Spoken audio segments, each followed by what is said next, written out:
This conference has a powerful theme. The lines between academic, professional, and personal writing are shifting, and our role is changing, whether we like it or not. We've become experts in academic communication rather than teachers of EAP over the years. And as such, we are becoming, in fact, we are now central to the success of all communication, both within and going out from our institutions.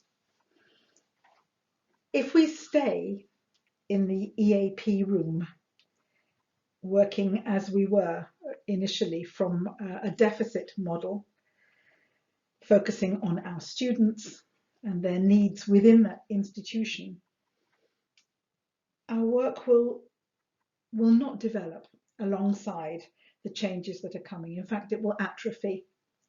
We've amassed enormous expertise over the years in academic communication, and it's time to discharge this and use it for the benefit of our institutions and our students, and importantly, ourselves as well. I believe that we are uniquely positioned to begin a new phase that will place us at the center of our institutions and their success. I should say, however, and I should note that I'm aware that I'm coming from a STEM institution, and I've worked primarily with research writing in that institution rather than with undergraduate writing, but I hope that the principles of what I'm saying will translate out to other disciplines and other levels as well.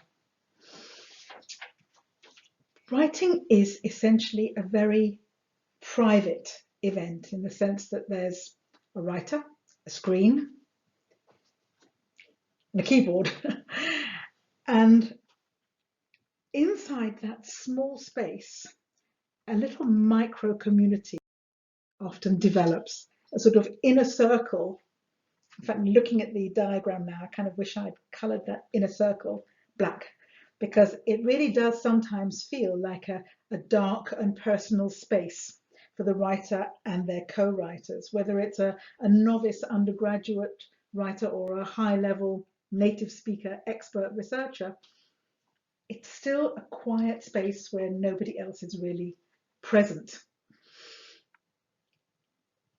What happens in that space is that there are a lot of assumptions, implicit in some assumptions about shared knowledge, because the writer is, generally speaking, only communicating with immediate colleagues or their family on a day-to-day basis. And both those groups know a lot about their project or their task. So they don't really feel the needs of the outer circles during the writing process. In a sense, when you're, for example, if you're an undergraduate or a master's student writing to perform a task for your tutor, there's almost no actual communication going on, because your tutor knows what they expect to see. So you're not communicating anything to them. All you're really doing is demonstrating that you've done what you're supposed to do and written the document you are expected to write. So what happens then is that the document becomes, instead of being a narrated communicative document, it becomes an information dump. And really what we see, for example, even at the highest levels of research writing, what we see is that we're continually writing "so what" at the end of sentences or paragraphs, because the writer has actually forgotten that the reader is in any way present, and also forgotten what they might or might not know about the direction of travel of this particular text. So they're giving us information, but not telling us what it's for or how it drives the narrative forward towards the conclusions or the end. It's quite hard to convince these writers that they need to support readers with more narrative or with more background information in order to anchor the content and make it meaningful. It's quite difficult to do. I think one of the reasons is that if you're essentially writing for colleagues or for within the institution, within a tutor, it's quite embarrassing actually to provide background knowledge or a narrative, because it seems almost condescending, as though you should realize that the people you're writing for already know this. So it's very easy for this to get struck out of the final text, and for writers to become habituated to doing that. So what happens then is that a text that's written inside the micro community can get locked inside the micro community, and it's very hard for it then to reach other circles in this concentric circles model. It's quite difficult even to persuade writers that their results don't speak for themselves, that they need some kind of language to comment on and develop those results in the way the text is moving. And ideally, you don't want the conclusions to come as a dreadful surprise. What you want is that the text will open like a flower towards those conclusions on the basis of the clues you've provided to the reader about where this information is going. Even adding words like only before a number tells the reader something about the value of your results in the narrative and in the development. But it's hard to get writers to do that, because there is this assumption that the work, the content, speaks for itself in some weird way. We need to work with our writers to help them cut a channel through those circles to reach the various stakeholders that are in the other concentric circles, to transition, in other words, outwards from their academic micro community and start speaking to and communicating with stakeholders that could, for example, include multinational corporations, industry in general. It could include, frankly, government. It could include funding bodies. So I would like us to share with you ways that we have found that benefit our institutions, our students, and ourselves, and enable these transitions. Just looking at these numbers, they are shocking. The amount of money that's going into research and development is extraordinary. It's growing as well. Not only is it $2 trillion, it's getting bigger. The amount of money that is made from publication is also quite amazing. And the message, I guess, behind those numbers, which come from the SDM report, is that academia is becoming monetized in ways that perhaps it wasn't 20 years ago. And it's important for us to understand that we represent, in our current iteration, we represent a cost to our institutions. We're not paid by our students, we're paid by the institution. And that does give you a slightly different perspective. What we can do for our institutions is not really clear to them.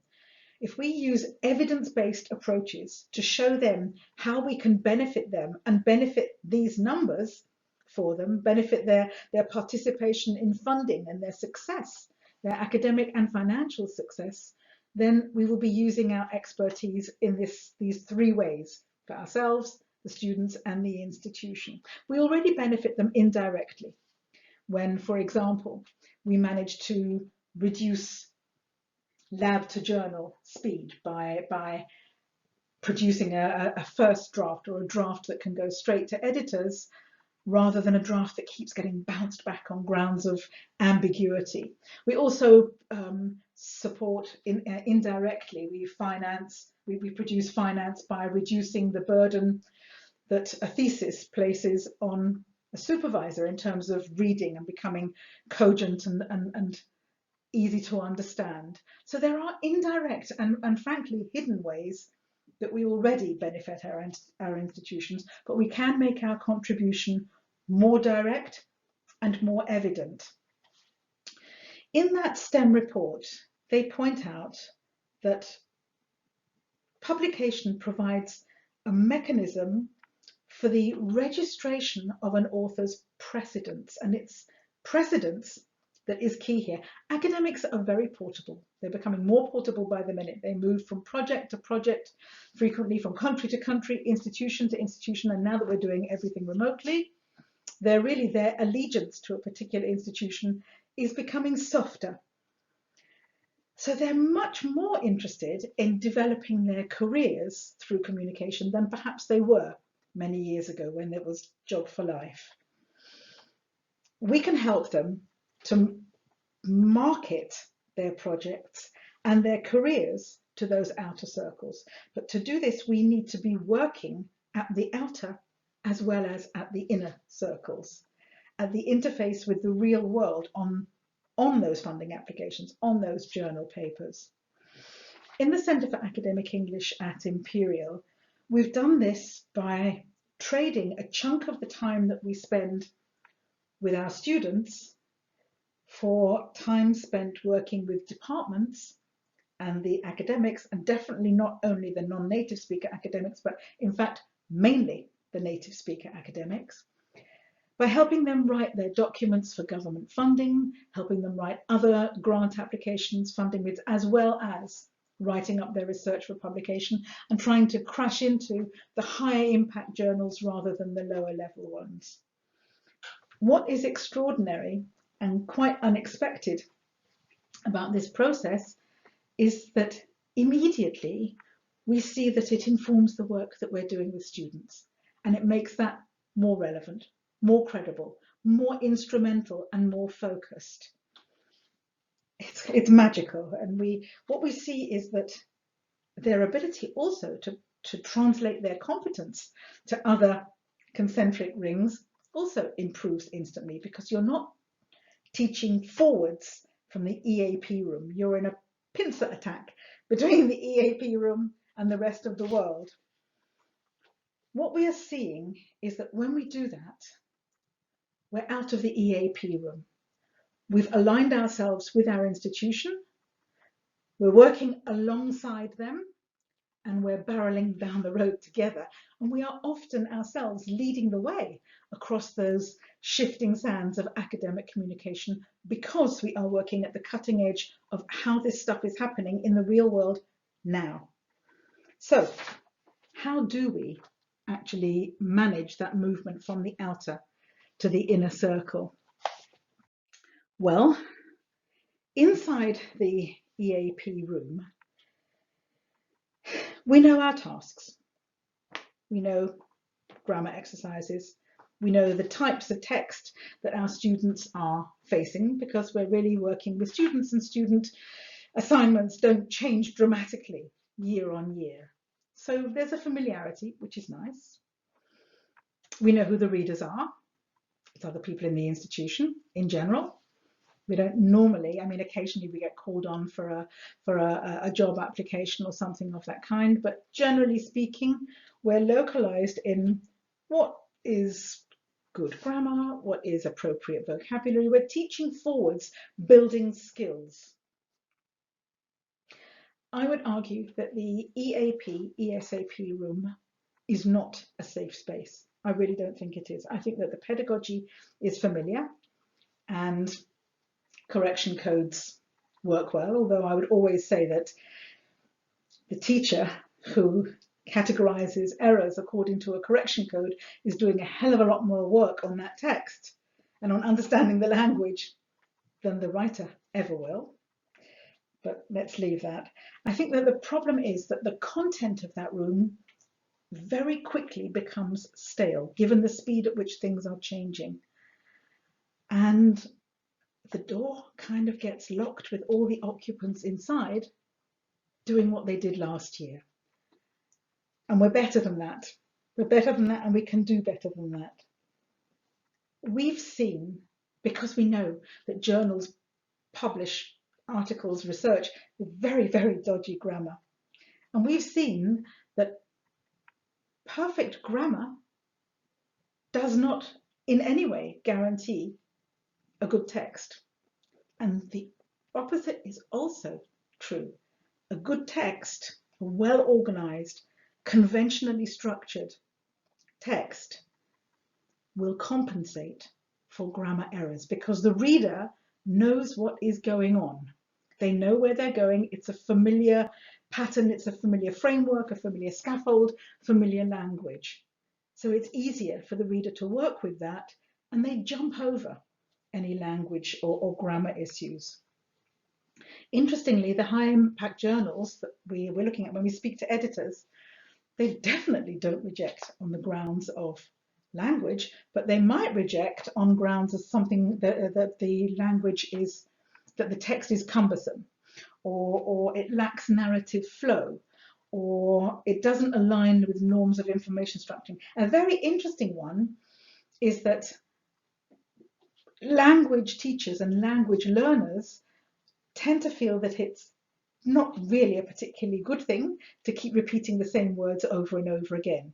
So they shift around. They call something in sentence 1, they'll call it a framework. Sentence 2, they'll refer to it as this scheme. 2 sentences down, they're calling it this approach.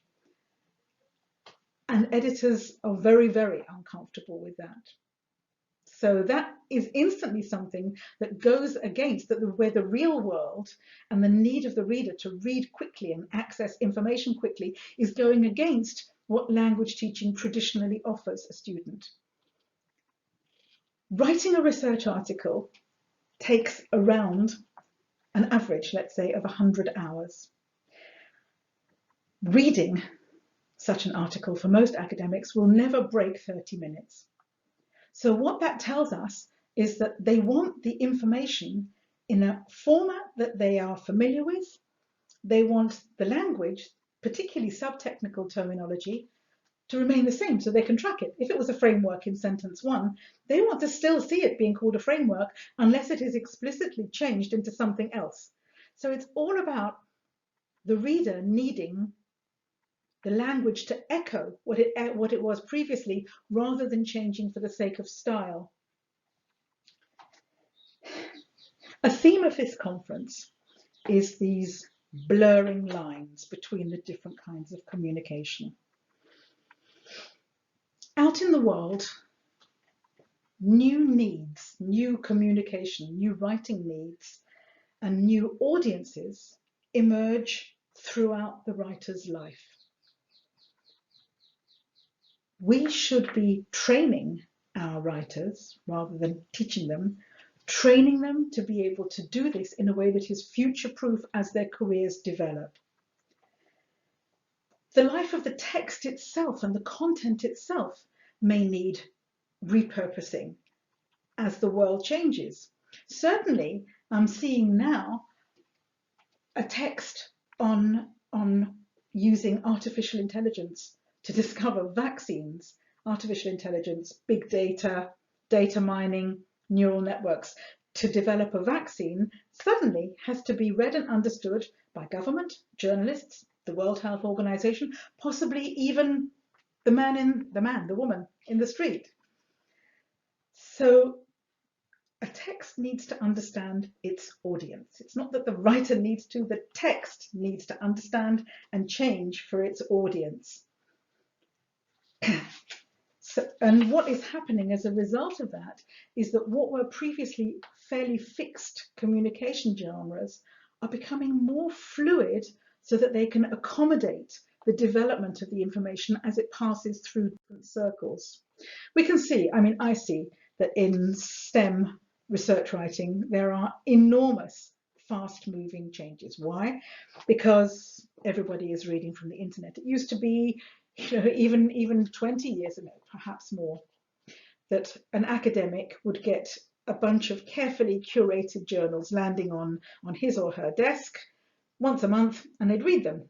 Well, that world has gone completely.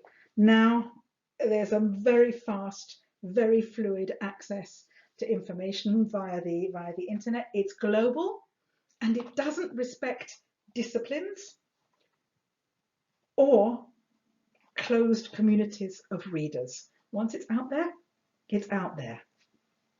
So our pedagogy needs to be sustainable alongside these developments, and there are more developments coming in the future.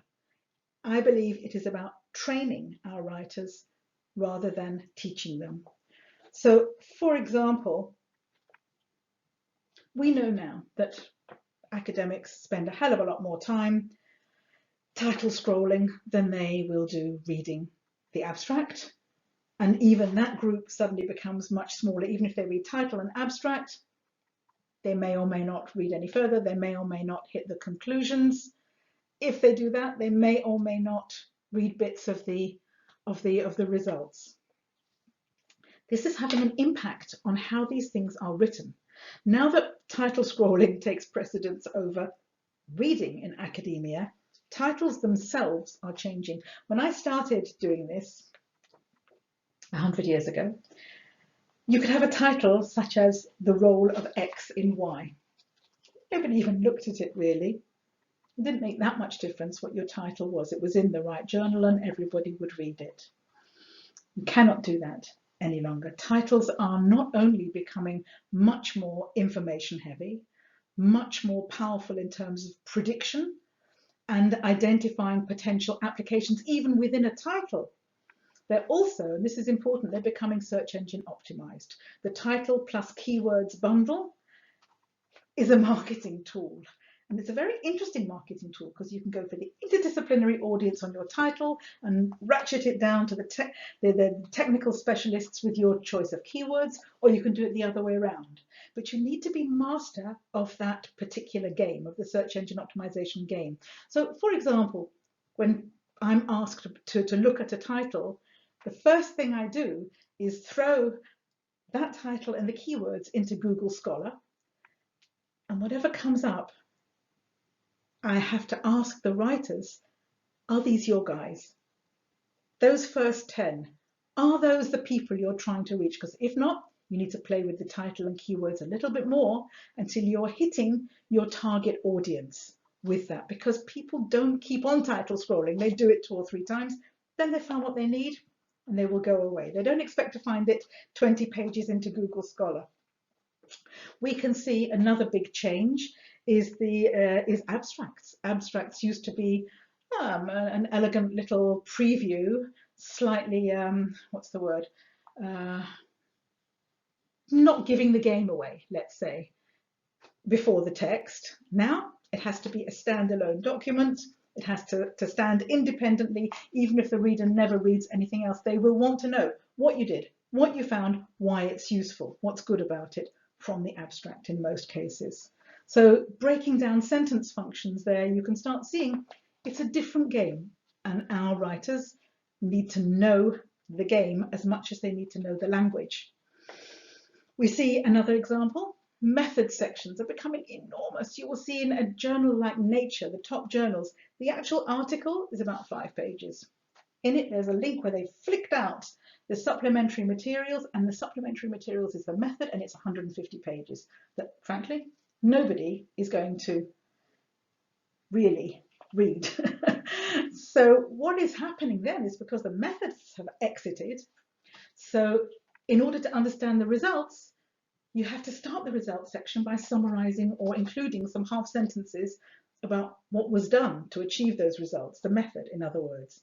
So that's a component of results sections that wasn't there when the whole thing was laid out in the print form. We're seeing all these other very interesting new little things popping up underneath the title. Researching context panels. We're seeing significant statements, find me the important things. We're seeing bullet point highlights of the text. We're seeing even strap lines, the kind of thing that you have at the top of a CV. Instead of saying that this person applying for the job has a proven track record, now they're saying what the text is, what this text does, what's good about it.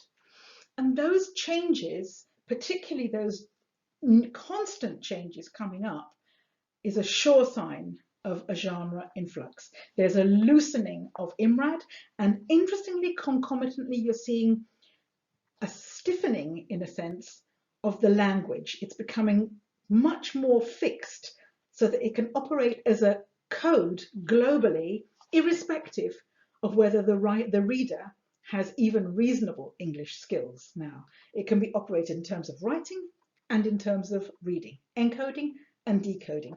All of these things are indicative of perhaps more changes to come. We need to keep up. We need to keep up. We need to stay with what's going on. Leading researchers, gifted researchers around the world, often enter their research period with minimal English language skills. And there's not much time, and a balance needs to be struck between improving those skills and the urgency of getting them to the point where they can participate as equals in their own discipline.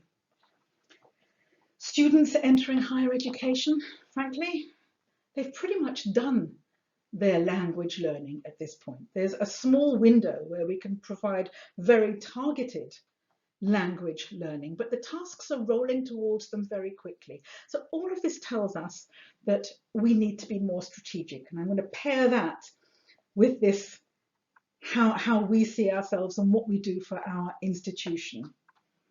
Tools and strategies are equally important as language learning. There's not enough time for our students and our top level researchers to learn EAP. To share something with you, at the Centre for Academic English at Imperial College, we begin every encounter, whether it's with a new course module or with a high-level research, native speaker research group, we begin by reverse engineering comparable, successful target texts before we even look at the student or the academic's piece of writing, so that we come to it from one of the interface points on those outer circles. We come with knowledge. We don't go forwards from the text. We go in both directions, always.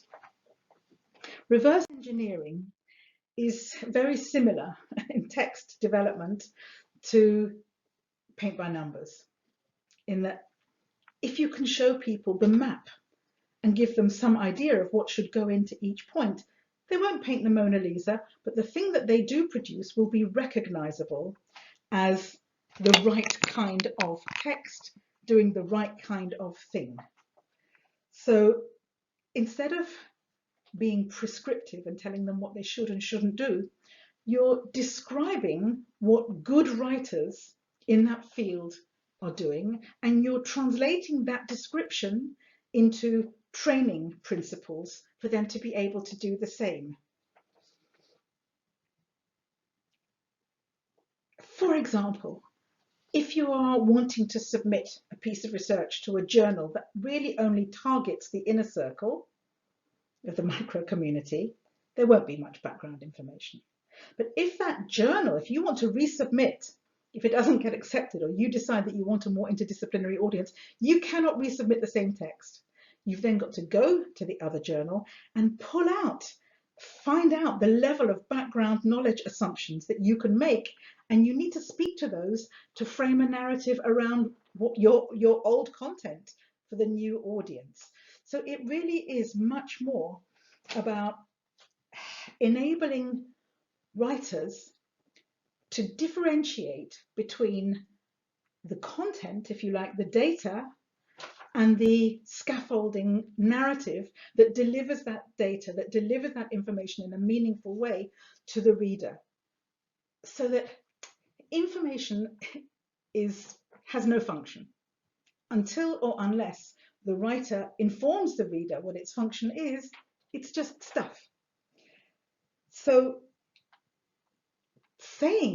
putting a narrative around it, being able to see that in this discipline, for this readership, for this audience, for those stakeholders, you cut out the science or the content. Wow, look at how much narrative is left.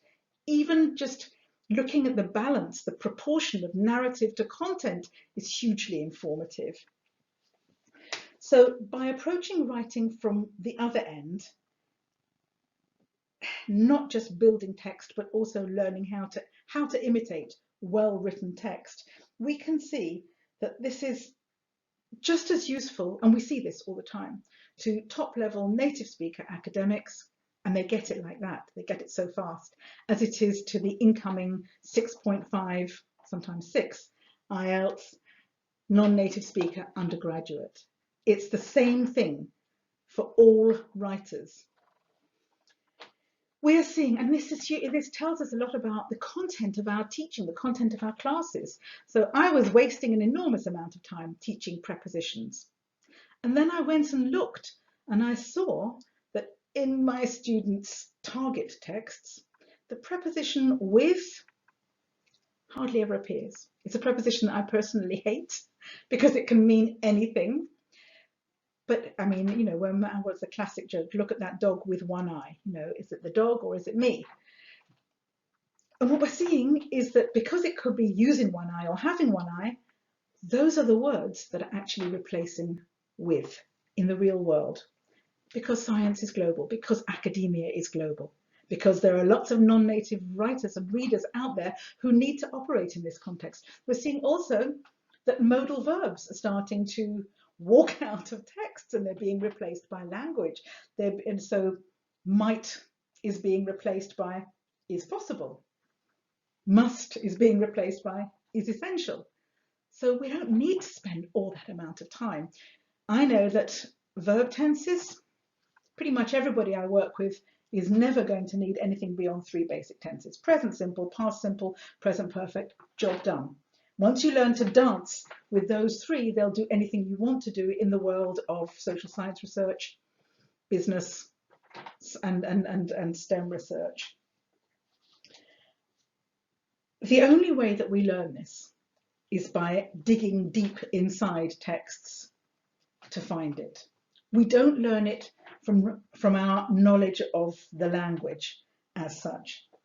And we won't know it from last year's EAP materials or textbooks either. So instead of prescriptive advice, my particular favourite, looking on the left hand, this was genuine. That was the blue is me being cross. But that was real advice given to writers. I mean, I so often see, you know, in manuals, write clearly. You know, no, I won't. It just looks so obvious, but it doesn't tell you how to do it. But if you approach it with hard data, with real metrics, so for example, in a title, well, I think it's useful to know the average number of words in a title for this kind of text, this kind of study, this kind of topic, for this kind of readership. Knowing that number tells me a little bit about how dense, how much information I'm expected to include in my title. I often get asked, we all do, is it okay to have acronyms in the abstract? Is it okay to have acronyms in the title? Well, don't ask me. I'm not the should I or shouldn't I person. Go to your texts, take a look and see. Whoops. Go to your real world and take a look at what happens in your real world and how this actually works in the world that you're looking at. Even things like sentence length, paragraph length, these things are very easy to extract. And it's hard data. It's hard data that will stand.